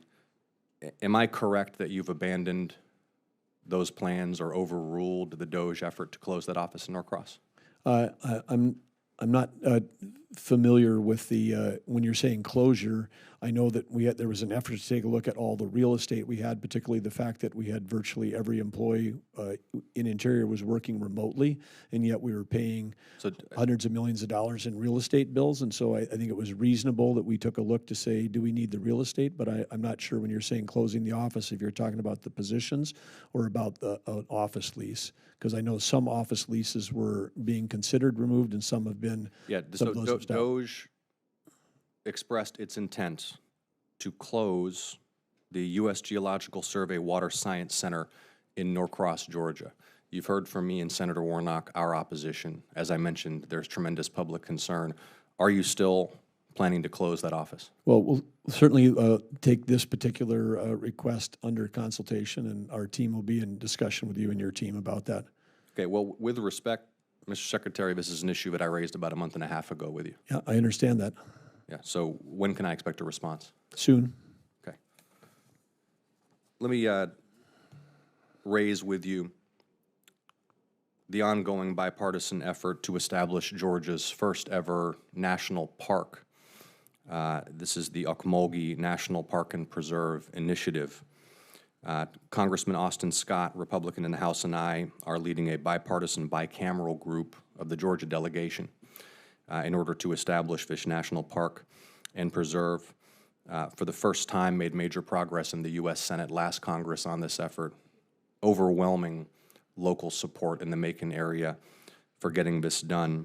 We've been grateful for the department's past support, providing technical assistance to help us move that forward. Will you continue to provide that support? we're happy to engage with you and take a look at this proposal and this project. Okay, Mr. Secretary, and my time has expired. I know you're getting up to speed and staffing up. Would appreciate more intensity of engagement on some of these Georgia concerns and look forward to sitting down with you and welcoming you to the state to work with you in Georgia's interest. Thank you so much. Thank you. Thank you, Senator Ossoff. Well, as you can tell, Mr. Secretary, everyone wants a piece of what goes on in the department because the role and the responsibilities there are very, very key. We're going to have an opportunity for a second round here, and rather than going into some of the particulars and the details, I'm probably going to stick to more generic, but you and I have had a conversation about really understanding and being able to value the assets that we have when it comes to our public lands. As I'm looking at the skinny budget and I look at USGS and see close to a 40% reduction from current levels, 38.9, I worry about things like what happens with mapping, USGS's Earth MRI, the 3-depth programs, just to understand where our mineral reserves are. So I'm hoping that as you're going forward, you're looking at the level of cuts, and you're looking outward to say, all right, what is it? Where are we going to create additional value when we have better understanding? And I think we would both agree that being able to identify that is going to be really critical for the mission going forward. So I don't necessarily need your comment to that other than you're nodding and you're giving me a yes there. So I'm good with that. I also understand from the discussion here today, a lot of interest with what may be forthcoming with regards to the Park Service and what it may mean for states to be managing some of these assets. I certainly have a lot of questions. I'm not quite sure which national parks are actually considered crown jewel parks. I know what I consider them to be. I just don't know if there's like a category that says crown jewel parks, and if so, if where Alaska's parks kind of stack up on this. So what I'm hearing from you is this is very much in the preliminary stages of discussion. As things advance, not only the chair and the ranking will be brought in, but the many of us who have questions in these areas will be read into more of the details. Yes, and quick clarification, the national parks with a capital N, capital P, the 63 national parks, none of those are under consideration for transfer. That would include all the national parks in Alaska. Most of these are historic sites, cultural sites, that, as they said, that have got low visitation that's primarily local, that might better fit into a state historic society site or some other designation. Yeah. Well, it's good to hear that on the Alaska side specifically, because as you know, many of these areas are so remote and so very difficult to access that if you're just using the metric of how many people have visited, you would say, all right, well, yeah, these come off the books, but that's not the case, and I appreciate that recognition. And we have received an official reprogramming request from the department to consolidate, to unify, to optimize a lot of the administrative functions.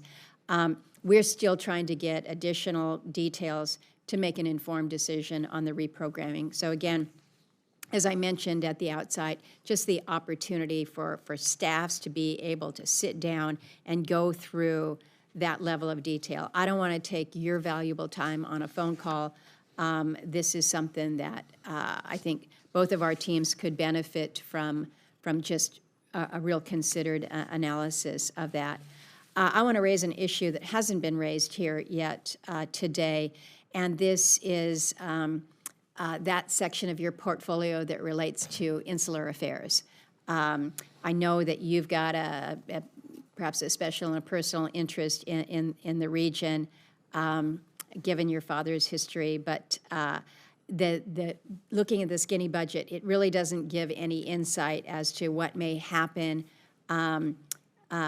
within the Office of Insular Affairs. I have had, over the years, built some good relationships with folks out there, and I hear their concerns. I met just recently with Congressman King Hines from the Commonwealth of Northern Marianas, just talking about their just disastrous economic conditions out there.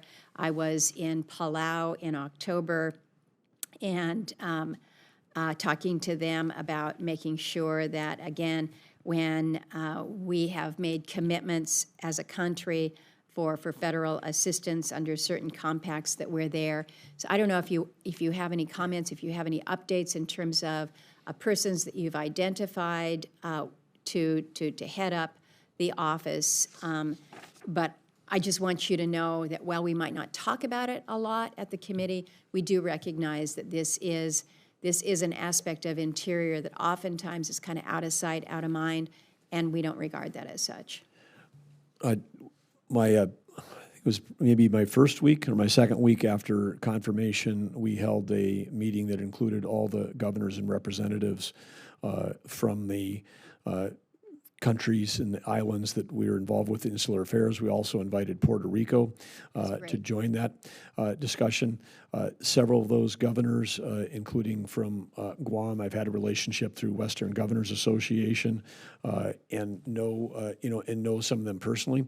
We just in the last 2 weeks got a leader on board and an assistant. One of those are one of those folks on that team is from Marianas Islands. That's the first that we've had someone. So he's received some press locally back home and across that we've got local. But we also I was able to recruit a seasoned, longtime executive from the cellular industry who I've known personally for a long time, who helped bring cellular service to across all these islands. He, interestingly, when he came out of law school, he interviewed for in person for a judgeship, federal judgeship on Palau, and so he's familiar with islands economies, island infrastructure, and he's en route right now for his first trip. He started 2 weeks ago, got up to speed, and he's out visiting them, and I know that we're going to have a lot of intel coming back from that trip.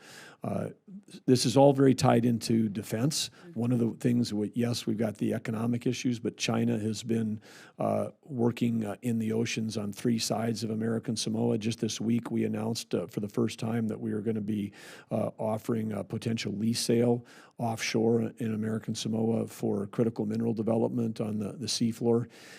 These are, again, if we can bring economic activity back to support their economy, but also assert our rights relative to those being U.S. waters versus the activity that China. So I think we're going to be working very closely with the Department of Defense. Of course, Guam, as you know, has got a huge defense presence for us, but we've neglected some of these areas, both economically and strategically, and our intention is to make sure that they're all essential for both those reasons, both strategic and economic, and we have a responsibility, but we take it very seriously. I'm excited about the team we're putting in place. I appreciate you sharing that. I will defer to my colleague now, Senator Merkley. So here on the committee, when we put into law the strategy, we specify several things that are specific activities locked into law, but many, many others are in report language. And that report language is designed to give the administration flexibility. And that creates kind of a dialogue about the administration saying, well, we'd like to not do that and do a little more over here and so on and so forth. But it also means that there's a desire for Congress to have the thinking behind the report language honored and discussed. So a spending plan is due to us, and you all provided one. And a normal spending plan, and I'm just going to show the one for the Geological Service. This is 6 pages. And if you want to know what we're going to spend on harmful algae blooms, it's in here. If you want to know what we're going to do for Shake Alert, which is a tsunami warning system, very, very important to us on the West Coast, and so forth, it's all here. So the spending plan is very, very detailed, giving us information both on the things we put into law, but also on the plan as related to the things we put into report language. When we received your spending plan, and I'm just use Geological Service as an example, it has 3 lines. It has a total amount, which would be found in a normal 6-page spending plan, and 2 sub-accounts that constitute 12% of the spending for the department, which means 88% of this spending plan, we have no idea what you're going to do. Now, let me take Shake Alert as that example in Oregon. The effort has been extensive. We have earthquakes every year. Someday we'll have a massive one. We had a harbor virtually destroyed in southern Oregon, near the boundary of Oregon and California, from an earthquake that happened in Japan. Because of the formation of the underwater mountains, it channeled that energy right towards that spot across the entire Pacific Ocean. So you can imagine if there's a nearby earthquake or a really big one, we're in big trouble. So our work is kind of at a loss. And all these folks out there and all these individual programs that are in these 6 pages, they don't know if they're getting funding or not. And yet, we're nearing the end of the fiscal year. So how do we get from what the 2 sub-accounts that you sent us were ones we had locked into law. So technically, you've met the letter of the law. But certainly not the spirit of having this dialogue over these various programs. And yet we're trying to prepare our strategy for next year. We always kind of realized if there wasn't a good faith effort to honor the reporting language, we could put every one of these sublines locked into law, but that takes away the flexibility. So it's been a mutually beneficial arrangement. When can we get a spending plan that isn't just the 2 sub-accounts that constitute only 12% and that was just the USGS as an example. I mean, massive amount of every other part of Interior, it's the same story. So if the entire, massive spending plan with details versus just, this is the entire department spending plan right here. How do we address this? And what is the holdup for getting a vision for all these individual pieces that were laid out in what we put into the report language? Well, if you talk about the vision, I mean, the one thing coming in, I mean, having spent all those decades in tech and specifically around financial and accounting systems, this federal budgeting process and the tools, I mean, it would be very easy for us to give you that 6-page sheet and just, take what's in there, increase the number a little bit, hand it to you, everybody's familiar with it, and go. But it is the systems themselves and the information and how they flow, needs an entire overhaul. And I know we can't get it done now, but certainly we're taking a look at that as we bring in a new team, a new IT team, and trying to say, because we want to have the collaborative process, we want to work with you, we want to do that, but we also want to figure out a way to make sure that we're spending dollars and getting good returns. It's not how much we spend, it's also the results that we get. So here's the challenge. The spending plan is about FY25, which started last October 1st. So I take the point about as you produce a strategy for detailed budget for FY26, for us to have a starting point for discussion. But for FY25, all of these individual programs are going, we can't be efficient. We're suspending our design work, we're suspending our contractors, it's all going up in price, all because we don't know if our funds are going to be obliterated because they're in the report language, so you could move them from place to place. And so it's massively inefficient. And what I've heard is the theme of your desire is to be efficient. But you've got all of these sub-programs all operating inefficiently right now because you've got people standing around going, we don't know what we're doing because we don't have the money and we don't know if we're ever going to get it. How is that a good strategy?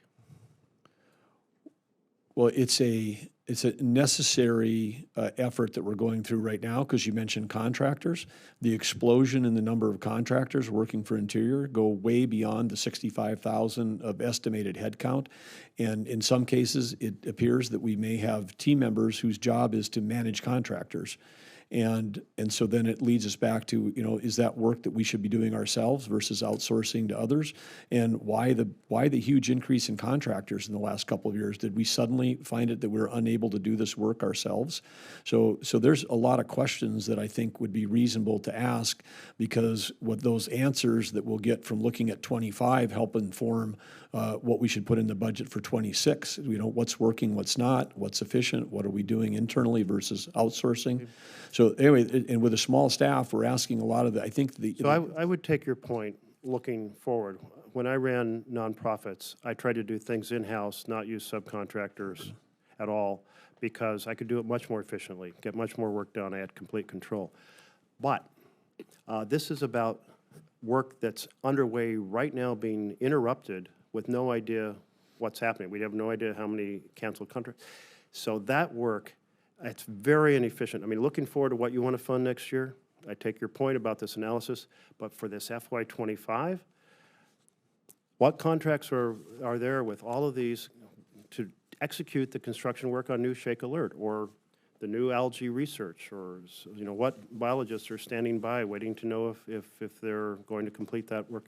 And to me, it's horrifically inefficient to interrupt all of that work, nobody knowing what's happening. They don't know, and I understand that technically it is a pause, but is a pause leading to an obliteration of that program, even for the things that were in there for FY25 or so forth? Anyway, that's, I want to make that point that looking to the future, huge control by the executive. Looking to FY25, I'm sure there are individual items you're like, well, we want to adjust what we did in FY25. That's why we put them into report language rather than locking them into law.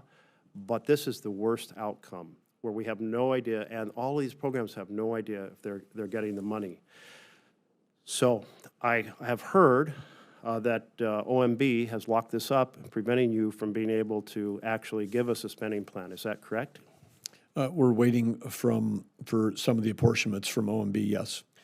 Can you connect with Mr. Vogt and tell him this is horrifically inefficient for FY25, and you need to be able to let these programs operate or not operate, be canceled or get their funding and not be standing around waiting or losing expertise? Well, we're in regular communication with OMB, and again, I think perhaps when both of you are out of the room, is saying there's at the administration level. I mean, last year we spent $2,000 billion as a government more than we brought in. I mean, that's what $2 trillion is. And so, well, these numbers may seem small. I mean, each of us as a department has been asked to do something to help rein in spending to get that number. We've got an interest now passes $1 trillion. We can get that number down. We can fund everything we've talked about here today. I will say that your spending plan has the same amount, for example, for the Geological Service as we put in, so you're not saving a damn dime. What you are doing is interrupting every sub-account and every team that's working on these different projects. So again, looking forward, I take your point. Looking at FY25, I do not. Well, respectfully, they're connected, because understanding, for me to decide whether they should be in the budget for 26, I need to know what they're actually doing in 25, and whether we're doing it ourselves or doing it with a contractor. So while you're saying they're not connected, I think they're completely connected in terms of us having information about what would we fund going forward based on what we learn about this year's. Well, it's hard to learn much about this year if you don't ever get a spending plan implemented, and the year is over half gone. It ends on September 30th. For example, but you understand that this is not intentional. I mean, this is like we came in on in the middle of the fiscal year. I mean, this is a transition year. This must happen in the government every 4 years. Actually, we get a much more detailed spending plan from other administrations in transition. This is a rare exception. I'll just give. Well, this is the first administration that's actually trying to reduce spending instead of increase it. So maybe that's the difference. Well, you're not the first administration that's looked for efficiencies, but my point is you're creating vast inefficiencies while you're bragging about doing efficiencies. And therefore, you really need to be honest with the American public about the damage you're doing to the institutional knowledge and the fact that people are standing around waiting for their funding, not knowing that projects interrupted and they're going up in cost. All of these are not factors you should be bragging about to the American people because they're inefficiencies. They're wasting our American money. Look to FY26, see your changes that you want, but don't come here and tell us that by interrupting programs and running up costs that you're doing something efficient. I think. Well, I just want to be clear, challenge- I'm not bragging about anything. There's no bragging going on. I mean, we all share this. We're all Americans, and we're all facing the same overspending problem. I just heard you say that you're the only folks in the history of the country that have looked to create lower costs, and that it's just not true. Well- And you are bragging about that, but you're disrupting programs and making them less efficient. I'm going to turn this back to the chair. Yeah, I think the point that needs to be made here is when we are dealing with a full-year CR, which in my view was an awful alternative. It was the one that helped us avoid a government shutdown, which was a worse alternative. But you're stuck with the proposal. We're stuck with not knowing how you're going to implement it. And it goes back to what I have asked for, and I think the ranking member is suggesting that we've all got to have more detail to it. And I would agree, you need to be clearly focused on what is happening with FY26, but we cannot ignore where we are with FY25. And our job as appropriators here is not insignificant. We are still the ones that ultimately we have made that determination at the executive. Your role is to implement it. And so how we get through this FY25, I think, is the frustration that my colleague has pointed to. I share it. This is why we've asked about the reprogramming. What we need is to have just more openness, more detail, and I get the fact that it's really hard to be able to provide that when you don't have your folks. So we're in an awful spot.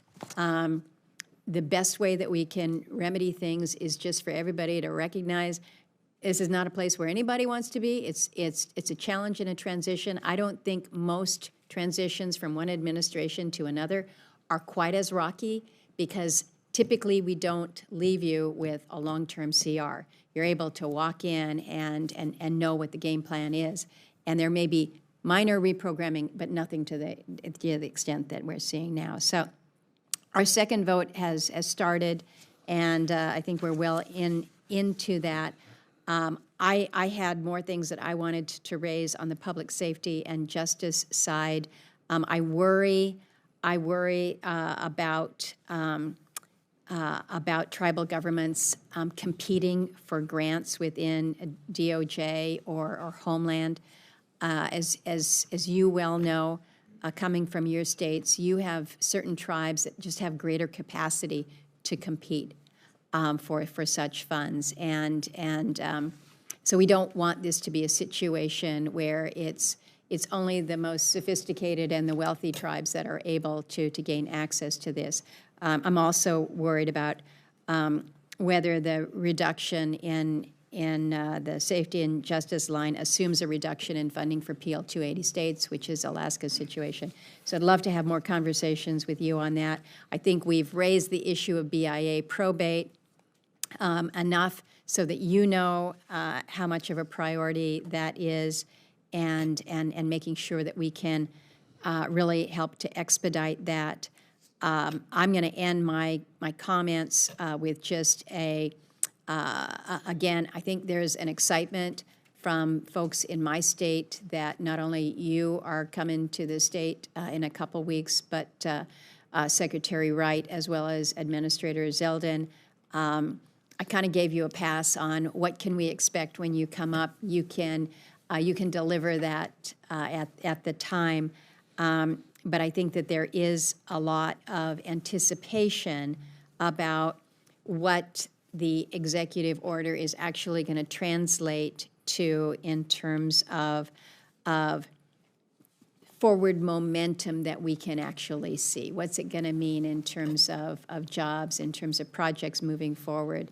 And I know that you're working aggressively to that, and believe me, it is appreciated. There are so many things within this budget, and I think as a governor who gets budgets and a businessman who gets budgets, you recognize this is a massive undertaking. I think that's why the president asked you to take it on, because he knew of the expertise that you bring to the table. But regardless of how good you are, you need folks to help you make it happen. So view us as partners here, helping to facilitate what you're trying to do. We can help you on the appropriations end, and that's certainly my desire. With that, Senator Merkley, if you had any finals, we're ready to close out. A closing question. The President budget proposes to jettison parts of the Forest Service and put it into the Department of Interior related to a different structure for fighting fires. And the question I have is whether that is a proposal for us to consider legislatively, or if you believe you can make that reorganization without us acting legislatively. I don't think we have a conclusive answer yet on that. If we find that it's something that we think has got deep merit but requires legislative action, we'll certainly be working with you on that. If it's something that we think deserves merit and we can execute it between Brooke Rollins and I moving forward, we'll do it the way that we can get the most efficiency. We do have some good collaboration going on at the interagency national incident center in Idaho. I mean, that's a good thing, but we've got 4 different wildland firefighting units in Interior. We've got one inside of Forest Service. We don't even have the same pay scales. The Forest Service people have got a casualty thing if they're killed in action, or if they were or seriously injured. That doesn't exist, say, like in BIA firefighters. So we've got to figure out a way to get some unification. It doesn't mean moving people around, but we got to get some things where we have a national force that's nationally coordinated. Last year we had 124,000 acre fire in North Dakota. Sadly, 2 people died, and we were calling for federal air support on Saturday morning, and the planes arrived on Tuesday. And there was planes available, but it was the bureaucracy of decision making and the layers that are there. And so I think that there's places where we can absolutely streamline. Brooke Rollins and I held a joint event yesterday. We did a fire incident briefing together at the U.S. Forest Service. That's never happened before. And so whether it's making sure that we're providing support to those critical people, the frontline firefighters, all the way up to the top of both agencies and both departments, we're going to make sure that we've got the best wildland firefighting coordination ever before. And when we put that all together, then we may come back and go, man, we're short. We need more aircraft. We need more places. We need more people. But one thing for sure we need is more fire load management, because we're spending way too much money on the back end. I know this as being, vice chair and chair of Western Governors. We talked about fire every year for 8 years, and we're when the fuel load is building, the fires are getting bigger, and we've got to figure out a way to get more. Let me say thank you for that details. And here's the point, is that we're all for coordination, we're all for efficiency, but I think it's the opinion of members of Congress that when you have an organization established in law, changing that organization requires a change in law. We have seen a number of agencies affected profoundly in ways that were not consistent with law. So do the planning, send us a proposal. I think we should wrestle with it. We want the fire service to be as effective as possible. It's so critical to certainly both of our states and the entire West. But what we don't want is something done without due consideration that creates more problems than it solves. And we don't want to do something that breaks the constitutional separation of powers. I guarantee you that will end up in court, and there will be pieces of that result in more difficulty than a 2-day delay on planes, which is a big issue for sure. But what if we produce a 7-day delay as a result of a poorly crafted, poorly considered reorganization. So bring us a reorganization plan. Let's do this the right way. We'll look forward to working with you. Thank you. We all want to get fire right. Yep. Because we are all impacted. With that, the committee stands adjourned, and thank you, Mr. Secretary. Thank you.